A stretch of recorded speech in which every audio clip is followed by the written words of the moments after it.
Hey mga brods, Michael Beasley. Ito nga yung inahanda na ng San Miguel Beermen sa paparating na Commissioner's Cup 2025. Ito po kasi yung former NBA star na ito mga kabrods, ang 6'9" na si Michael Beasley. Ito nga yung gustong kunin na at abang maaga pa mga kabrods, kukunin na ito ng SMB. Dating naglaro sa Miami Heat, Timberwolves, Phoenix, Milwaukee, New York. Pinakahuli na yung 2019, Los Angeles Lakers. Yes, ngayon ay naglaro sa Big 3 pero yung pinakahuling liga na niya talaga yung Shanghai Sharks sa CBA nung taong 2022. So malakas din talaga at former CBA champion din naman ito pong si Michael Beasley.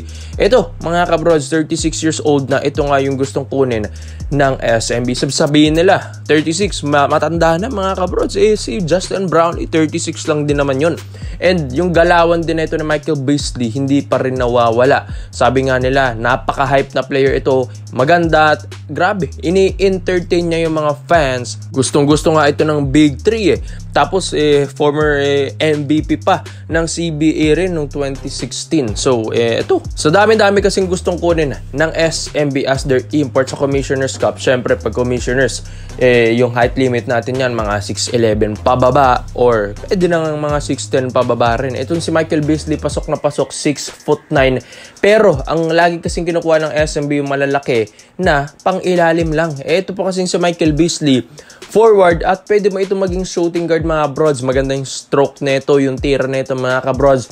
One of the best shooter rin ito dati ng NBA. Kaya nga ito tumagal, di ba? 11 years na nag-NBA. Yan din yung proof na talagang malakas. Ito pong si Michael Beasley, hindi basta-bastang player ito. Yes, yung tignan nyo naman yung footwork nito. Grabe yung handles, grabe yung shooting, grabe rin yung mindset nito mga kabrods. Sabi nila parang galit lagi ito pag nakaka-shoot or inaaway mga players. Ganyan lang din naman talaga magpa-hype. Ito pong si Michael Beasley. Nagiging komportable lang din talaga ito maglaro. So maganda ito, nakaka-intimidate. Kung kukuhanin naman ito ng SMB, ano bang mga itutulong? Sa SMB kasi, hindi na kailangan ng mga big man na import. Nandiyan naman si John Marvardo and si Mo Tautua. Kailangan lang ng mga shooter, scorer, mga legit scorer na katulad nito ni Michael Beasley na former NBA star pa, mga kabrods. Yes, kung mapapanood nyo yung mga ibang recent highlights nito ni Michael Beasley, talagang mapapamangha din kayo. Talagang makikquestion nyo na bakit hindi pa ito nababalik ulit sa NBA. Siguro nga sa kanyang edad na rin and too late na makapaglaro ulit ng NBA stage. Pero ito, ang dami rin naman itong liga na pinaglalaroan, mga pick-up game katulad nito na Big 3. Ito, yung napa-champion niya ang Big 3 koponan niya, mga kabrods. And siya rin yung tinanghal na MVP ng Big 3. Ngayon 2025 lang yan ha. Kaya makikita mo na condition pa rin, andun pa rin yung laro ng isang Michael Beasley, ng isang NBA star. Kaya ito, walang talo ang SMB dito. Sabi nga nila, parang jackpot pa nga na makukuha nila ito pong si Michael Beasley dahil sa dami-daming mga imports na kayang pag-championin ng SMB. Ito po yung may potential talaga na mapapa-champion niya ang SMB. Ang dami kasing mga NBA players dyan sa Big 3. Si Michael Beasley lang din ang isa sa mga na nag-step up na NBA star dyan. Kakampi pa nga niya si Lance Stephenson which is mas malakas sa kanya sa NBA. Pero ito, siya pa rin ang tinangal na MVP. Kumbaga, mas lumakas na Michael Beasley na ang nakita natin ngayon 2025. Kaya kung mapa-champion niya yung Big 3, paano pa yung PBA mga kabrods? Tapos yung SMB, ganda rin pa ng lineup. Kaya mga brods, sa tingin nyo ba Michael Beasley, ito na ba yung magpapa-champion sa SMB ulit sa Commissioner's Cup 2025? Dito naman po tayo sa kabilang balita naman natin mga kabrods, AJ Edu. Yung 6'10" na kasalukuyan naglaro lang sa Gilas Pilipinas natin na nahawakan nito ni Coach Tim Cone. Pero alam nyo ba mga kabrods, na ito pong si Coach Tim, isa rin sa mga talagang hinahangad niya na makuha. Ito pong si AJ Edu. Yes mga kabrods, ito pong 6'10" na ito naglalaro ngayon sa Ganma Crane Thunders dito sa Japan B-League mga kabrods. Kaya ito, gustong kunin ni Coach Tim Cone ng isang AJ Edu kahit sabihin nating malabo dahil ito, kaka-offer lang sa kanya ng Ganma sa B-League. So medyo mataas-taas ang offer niya dyan. Ayan, maganda rin yung competition ng liga.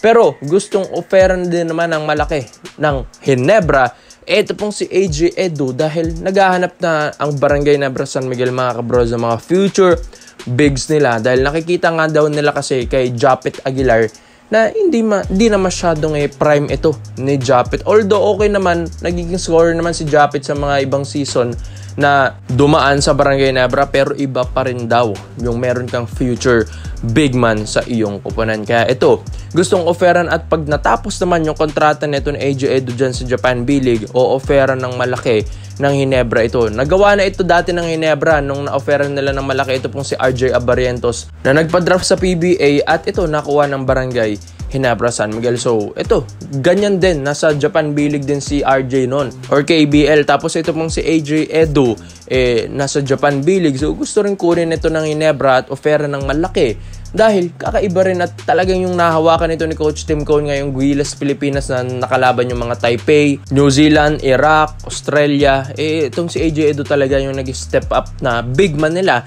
kahit walang kay Soto. Mas effective nga ito kaysa kay Junmar Fajardo. Kaya ito yung gustong kunin ng Barangay Nebra San Miguel. Kung sa international, effective siya. Paano pa sa PBA?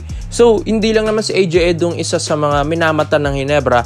Isa rin ito pong si Kai Soto. Yes, kahit alam natin na si Kai, ang goal nito makapag-NBA pero iba pa rin daw kapag na-offeran nito ng Barangay Nebra San Miguel ng sobrang laki. Yes mga kabros, offeran nga rin daw ito ng mga milyones kada buwan. Ito pong si Kai Soto.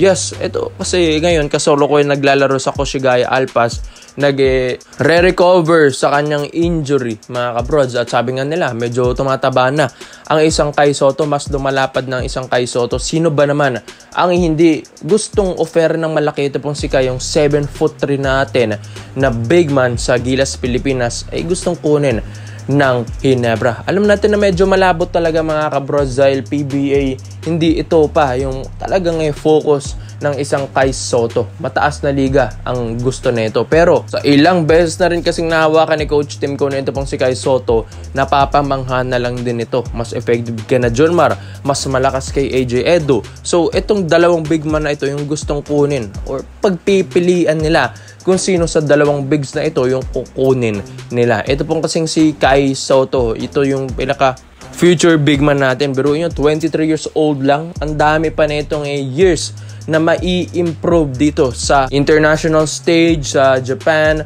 sa ibang liga na mapupuntahan na ito mga bros. Mai-improve pa ito pong si Kai Soto. Pero ito, gusto rin kasing offeran ng Ginebra ito kahit malabo. Ito, ititignan nila mga kabrods pag mimitingan kung magkano talaga yung i-offer nila na sobrang laki para kay Kai Soto mga kabrods. Kung papayag siya, pero pag hindi rin mga kabrods.